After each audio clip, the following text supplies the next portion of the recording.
का जो राजनीतिक परिदृश्य है, भाजपा को लोग कटघरे में खड़ा करना चाहते हैं आरक्षण के नाम पर, तो कहीं जातिवाद के नाम पर, जबकि सभी पार्टियां वोट बैंक बटोरने का काम करती आई हों, चाहे निषाद समाज की बात हो, चाहे जो भी पिछड़ा समाज की बात हो। आप क्या कहेंगे? भारतीय जनता पार्टी और भारतीय जनता पार्टी की सरकारें, केंद्र की हो या प्रदेश की, आरक्षण के बारे में कमिटमेंट है। जो हमारा घोषणा पत्र था, उस घोषणा पत्र में भी है, और हमारा नेतृत्व समझ रहा है कि आज़ादी के बाद जो संविधान बना था, उस संविधान में कुछ कमियां छूटी हैं, और जो कमियां छूटी हैं, समय रहते मोदी जी और योगी जी आरक्षण की भरपाई करेंगे, ऐसी मुझे पूरी उम्मीद है। मछुआरे समाज का जो आरक्षण का विषय बार बार कई तरीके के लोग अपने तरीके से रखने का प्रयास करते हैं, उनका जो रखने का तौर तरीका है मुझे तो नहीं भाता है, और किसी को भाता हो ठीक है, लेकिन मेरी पार्टी और मेरी पार्टी के नेता आम जनमानस की मूल भावना को समझते हैं, और हम भी परस्पर बंद कमरे में अपने नेतृत्व के सामने जो समस्याएं निरंतर मेरे निषाद, मछुआरा, कश्यप, रायकवाड़, ढीमर, बाथम, कहार की बनी हुई हैं, उसके निस्तारण के लिए लगातार सरकारें कदम दर कदम बढ़ाती ही चली जा रही हैं, और निश्चित रूप से एक दिन आरक्षण इस समाज को मिलेगा, और मिलेगा तो भारतीय जनता पार्टी में ही मिलेगा। मैं आपको बताना चाहता हूं कि मार्च में मैं स्वयं था, और उत्तर प्रदेश की सरकार के 2 राज्य मंत्री जयप्रकाश निषाद जी और स्वर्गीय विजय कश्यप जी, और भारत सरकार की राज्य मंत्री साध्वी निरंजन ज्योति जी, और बरेली के सांसद आदरणीय धर्मेंद्र कश्यप जी, हमारा पूरा ये प्रतिनिधि मंडल माननीय अमित शाह जी से मिला था। हमने आरक्षण के बारे में और भी ज्वलंत जो समस्याएं थी, विषय रखा था, उन्होंने इसका संज्ञान लिया था, और निश्चित रूप से विषय का जब संज्ञान लिया था तो हमारे सुझाव पर, हमारे आग्रह पर, क्योंकि हमारी पार्टी का जो बात रखने का तौर तरीका है वो खुले मंच पर, खुले मीडिया के सामने नहीं है।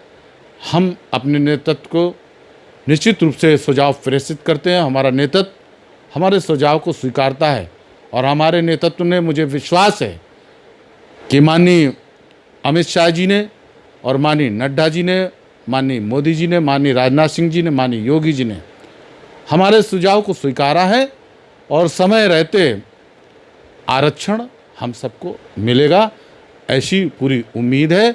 लेकिन ये आरक्षण की बात रही, सेकेंडरी पार्ट जो आज़ादी के बाद हमारा जनमानस, हमारा जनता जो तड़प रही थी, छोटे छोटे काम के लिए तड़प रही थी, आवास के लिए तड़प रही थी, रोजी रोटी के लिए परेशान थी, काम के लिए परेशान थी, शौचालय एक बहुत बड़ी समस्या थी, शिक्षा एक बहुत बड़ी समस्या बनी हुई थी, प्राइमरी शिक्षकों का और प्राइमरी स्कूल के हाल बद से बदतर थे, उनको सुधारने का काम किया है।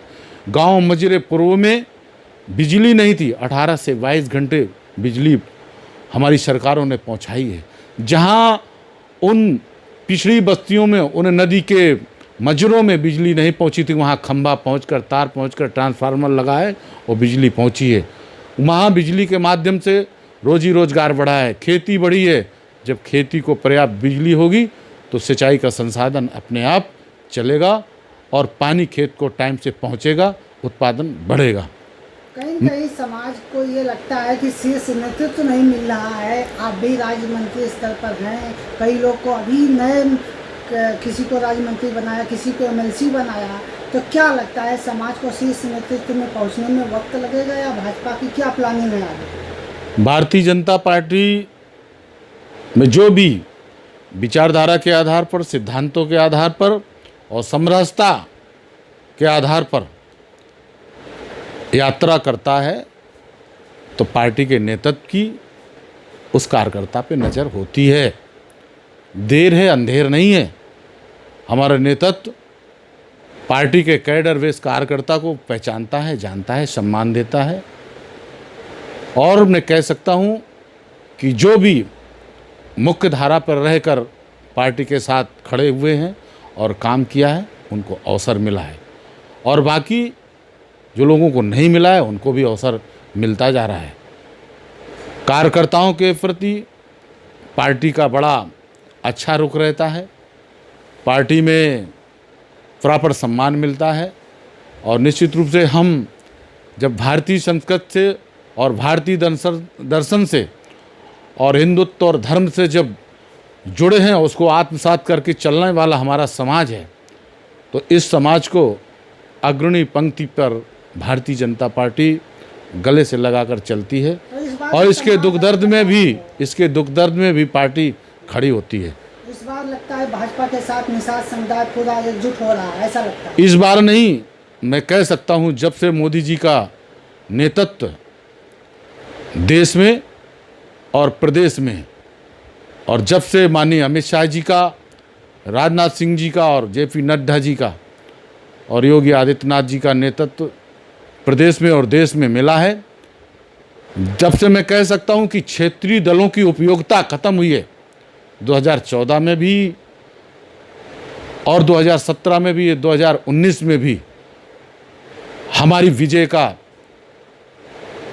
रथ जो आगे बढ़ा है उसके कर्ता धर्ता माननीय मोदी जी और अमित शाह, राजनाथ सिंह जी हैं। लेकिन क्षेत्रीय दलों में निषाद पार्टी को लिया गया है, इसे लेकर निषाद समाज कहीं कहीं जो गुमराह हो रहा था, क्या इससे निषाद समाज एकजुट होगा? वो तो कई ऐसे बात कर रहे थे, एमएलसी तक सीमित हो गए। कई ऐसे राजनीतिक दल, उनका राजनीतिक दल के रूप में पंजीकरण है चुनाव आयोग में, अभी वो मान्यता प्राप्त दल नहीं है।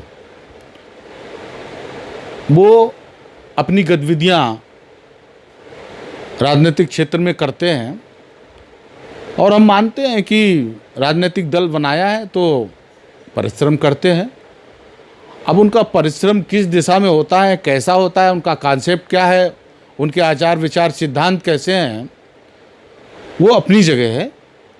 लेकिन हम और हमारा दल, अगर ऐसा लगता है कि ये संघर्ष करते करते करते करते और समाज के बीच में कहीं खड़ा है, तो उसको भी करीब लाने का दल प्रयास करता है। क्योंकि उदाहरण है, अटल बिहारी जी 24 दलों के गठबंधन के आधार पर देश में सरकार चला चुके हैं, और जो हमारी विचारधारा को एक्सेप्ट करता है, निश्चित रूप से हम उस पर ध्यान हमारी पार्टी का, हमारे नेताओं का रहता है।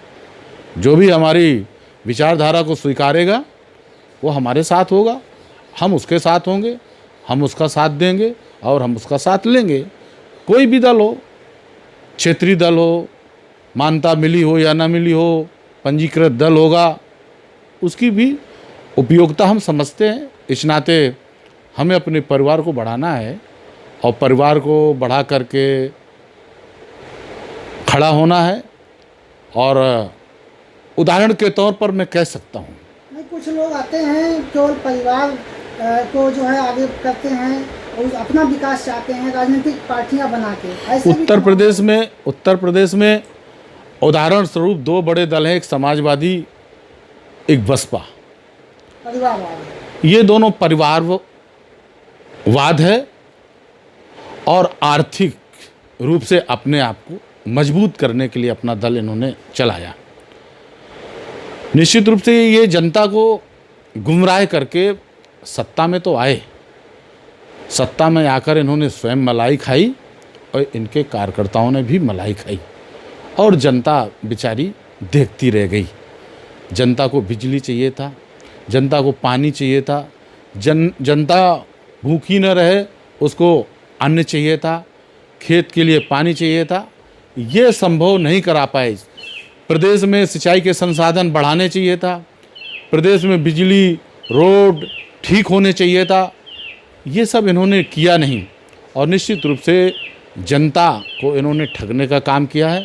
मैं कह सकता हूँ कि जब ये दोनों दल अपनी जो आइडियोलॉजी, जो विकास और परिवार और आर्थिक रूप से अपने आप को मजबूत करने का जो आधार लेकर चले थे, तो कुछ ना कुछ समाज में उसका संज्ञान और उदाहरण लेकर लोग अन्य भी चले हैं। राजनीतिक दल बहुत, उत्तर प्रदेश में बहुत ऐसे दल हैं जो इन्हीं के आचरण और व्यवहार पर और इन्हीं की नीतियों पर खड़े होकर चलने का प्रयास कर रहे हैं, लेकिन वो समझ रखते हैं, जो अन्य छोटे दल हैं वो समझ रखते हैं कि इनका कार्यशैली, इनका व्यवहार, इनका आचरण कैसा है। उनका आचरण ऐसा नहीं है।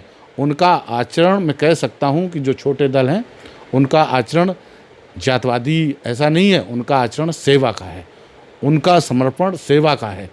लेकिन सपा बसपा का समर्पण स्वयं के परिवार के लिए और स्वयं कैसे हम आर्थिक रूप से मजबूत हों इसके लिए है। और ये जनता से और किसी भी राजनीतिक दल से कहीं छिपा नहीं है। जनता साक्षात इसकी गवाह है और जनता जब गवाह है तो जनता ने फिर भारतीय जनता पार्टी को देश और प्रदेश में चुना है। मैं कह सकता हूं कि लंबे समय तक भारतीय जनता पार्टी का राज रहने वाला है। 2022 में हम 350 सीटों से कम आने वाले नहीं हैं। योगी आदित्यनाथ जी के नेतृत्व में मैं कह सकता हूं कि हम चुनाव जीतेंगे और विजय हासिल होगी और जनता के कार्य की सिद्धि होगी और जनता सफल होगी और जनता का विकास का ये जो रथ चला है ये आगे बढ़ता जाएगा। मोदी जी का निश्चित रूप से, योगी जी का आशीर्वाद जनता का इसी रूप में प्राप्त होगा। बहुत बहुत